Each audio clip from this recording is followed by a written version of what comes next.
Hi, and welcome back to Squirrel School. If you're new here, make sure you hit the subscribe button to never miss a video on self-managed super funds.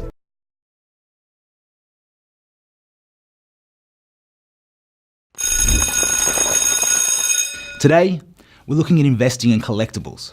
This includes art, comic books, classic cars, you name it. The most important aspect of your SMSF is that it meets the sole purpose test of providing you with the funds for retirement. Collectibles are one asset you can invest in, and in fact, $375 million of Australia's SMSF wealth is held in collectibles. Let's learn more about this unique investment class.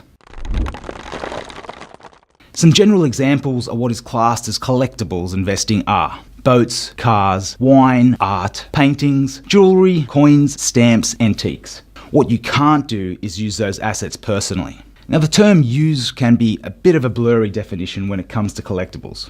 Here's an example. A classic car. If your fund invests in a classic car, you cannot drive the car, improve it, or carry out any maintenance. These activities would be considered personal use. Another example is paintings. It's more difficult to clarify the use of a painting, but essentially hanging it anywhere that is seen by anyone related to the fund is not allowed. You can rent the painting to a gallery, however. Some benefits of using your SMSF to invest in collectibles are combining your passion for collecting with your SMSF investment strategy could be the kick you need to really dedicate time to growing your retirement savings.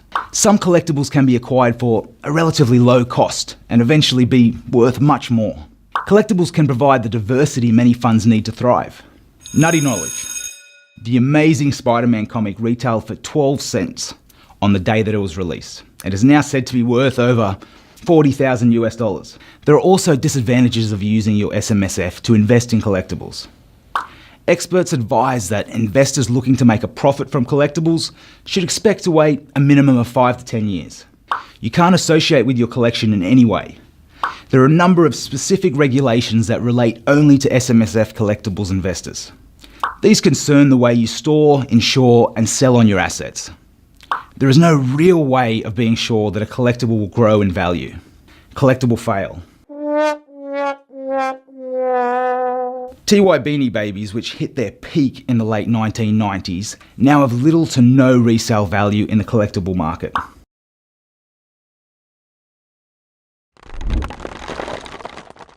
Usage. Usage restrictions of SMS-owned collectibles refer to the personal use we referred to in Module 1. Whatever your collectible is, it cannot be used by you or any related party, nor can you carry out any maintenance or improvement works on it. Collectibles owned by SMSFs can no longer be stored or kept in the private residence of any fund member or related party. SMSF-owned collectibles must be stored at external storage facilities. You must declare in writing the place of storage and why that place has been chosen. These records must be retained for 10 years. Insurance.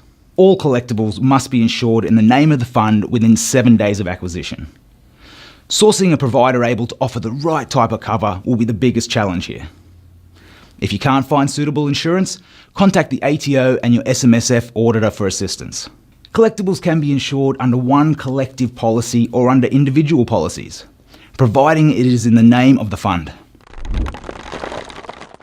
Before you sell your collectibles, they must be valued by a qualified independent valuer.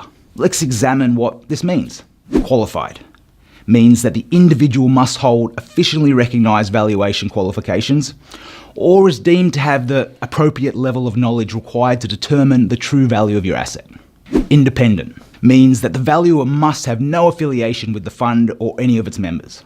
When it comes to selling, all collectibles owned by the SMSF must be sold at arm's length. That means there can be no involvement with a person associated with the fund or any fund members. When your fund sells a collectible, the value of that sale is contributed to your SMSF's balance. Generally, capital gains tax on any profit is due at 10% in the accumulation phase of your fund.